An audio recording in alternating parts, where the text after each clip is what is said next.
This is no longer the beginning of revelation when the Prophet ﷺ was intimidated or impacted by Jibreel alayhi salam by way of fear.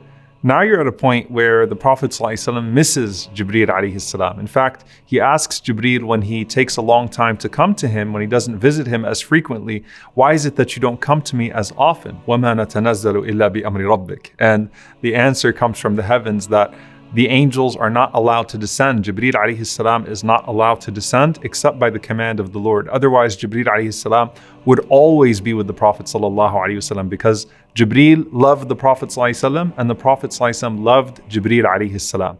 Now, if you're in Medina and you're around the Prophet sallallahu alaihi wasallam, you knew when Jibreel alayhi salam was coming to him, even outside of revelation, because of the reaction that the Prophet sallallahu alaihi wasallam would have.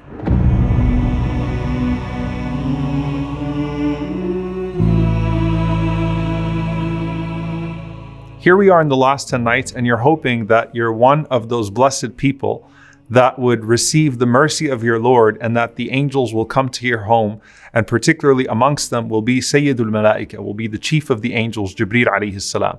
Now, the impact of that religiosity on you is to increase you in two things. قَلِيلًا مِنَ اللَّيْلِ مَا يَهْجَعُونَ وَبِالْأَسْحَارِ هُمْ يَسْتَغْفِرُونَ وَفِي أَمْوَالِهِمْ حَقٌّ مَعْلُومٌ لِلسَّائِلِ وَالْمَحْرُومِ. Right? It's supposed to increase you in praying at night, increasing in istighfar, seeking forgiveness, and increasing in charity.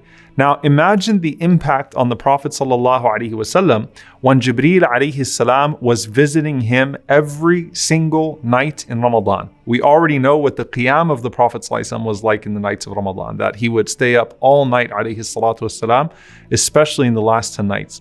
But what was the impact on the Prophet ﷺ during the day? Ibn Abbas radiallahu ta'ala anhuma, he says, كان النبي صلى الله عليه وسلم أجود الناس. He said the Prophet ﷺ was the most generous of all people. And he would become even more generous in Ramadan, حين يلقاه جبريل, when Jibreel alayhi salam would meet him, and Jibreel alayhi salam used to meet him every night in Ramadan to revise the Quran with him, sallallahu alayhi wasallam. And Ibn Abbas radiallahu ta'ala anhuma says that when that would happen, the Prophet ﷺ's generosity would become كَالرِّيحِ الْمُرْسَلَةِ, like a hurricane of generosity. So let's first start with أَجْوَدِ النَّاسِ, that the Prophet ﷺ was the most generous of people, and connect that to what we've already talked about with the Prophet ﷺ, and specifically what it means here. The Prophet ﷺ was the living example of a person who gives with their right hand in a way that their left hand doesn't even know it, right? That means that the right hand gives with such openness that the left hand can't restrain it, and the right hand gives with such sincerity that no one else sees it, and the only person who would know it is the one that's impacted by your generosity. Well, in the case of the Prophet ﷺ, everyone was impacted by his generosity, sallallahu alaihi wasallam, and he had an open hand and an open heart, and you would have thought that he can't get more generous than he already is. Anas ibn Malik radiallahu ta'ala anhu, he said that there was this man that came to the Prophet ﷺ, and he kept on asking the Prophet ﷺ, and the Prophet ﷺ kept on giving him, to the point that he went back to his people and he said, "Oh my people, embrace Islam, for this man Muhammad sallallahu alaihi wasallam gives وَلَا يَخْشَى الْفَقْرِ, and he's not afraid of poverty. The man has no fear of poverty, sallallahu alaihi wasallam." And you'll see this, that the Prophet ﷺ would do this, especially with those whose hearts needed to be attracted to Islam a little bit further, the previous enemies of the Prophet ﷺ. So Safwan ibn Umayyah, for example, who the Prophet ﷺ gave 100 camels, and then another 100 camels, and then another 100 camels, until it was 300 camels in total. And you'll see that Bilal radiallahu ta'ala anhu, who suffered alongside the Prophet ﷺ, he describes these moments that when the Prophet ﷺ would get something, he would immediately try to dispose of it sallallahu alaihi wasallam in charity, to a point that sometimes Bilal radiallahu ta'ala anhu would get tired because of how often he was trying to run with the charity of the Prophet ﷺ and give it to those that the Prophet ﷺ had dictated it be given to.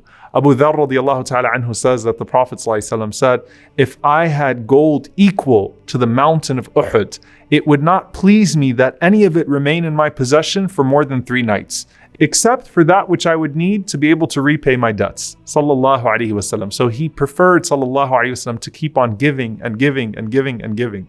Umar ibn Khattab radiallahu ta'ala anhu recounts this beautiful incident with the Prophet sallallahu alaihi wasallam, that this man came to the Prophet sallallahu alaihi wasallam and he asked him to give him something. And Rasulullah sallallahu alaihi wasallam looks around and he has nothing, right? And the Prophet sallallahu alaihi wasallam doesn't want to send him off without anything.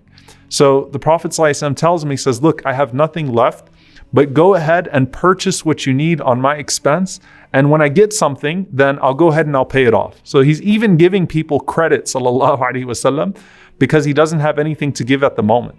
Now, obviously, Umar radiallahu anhu sees this and he doesn't want the Prophet ﷺ to be burdened with this. So he says, Ya Rasulullah, I'll take care of it. Allah has not burdened you with what is beyond your means. And the Prophet ﷺ showed in his face that he didn't like those words that Umar radiallahu ta'ala anhu said. And then a man from the Ansar said, Ya Rasulullah, anfiq wa la takhaf min dhil arshi iqlala. O Messenger of Allah, give and do not fear from the Lord of the throne any type of poverty. So Rasulullah ﷺ smiled and he was clearly pleased with the Ansari's words over the word of Umar ibn Khattab radiallahu ta'ala anhu. And he said, sallallahu alayhi wasallam, bihadha umirt. This is what I was commanded to do. So you could not get more generous than the Prophet ﷺ already was. And if you saw the Prophet ﷺ in his normal behavior, then you would think it doesn't get any better than this.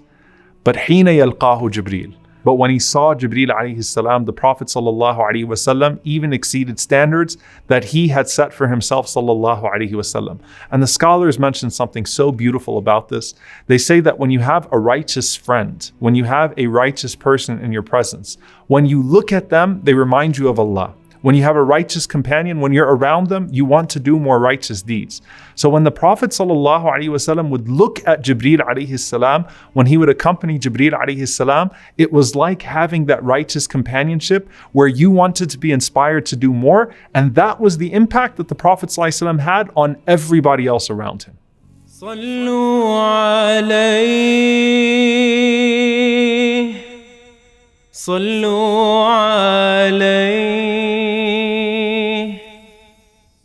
صلى الله عليه وسلم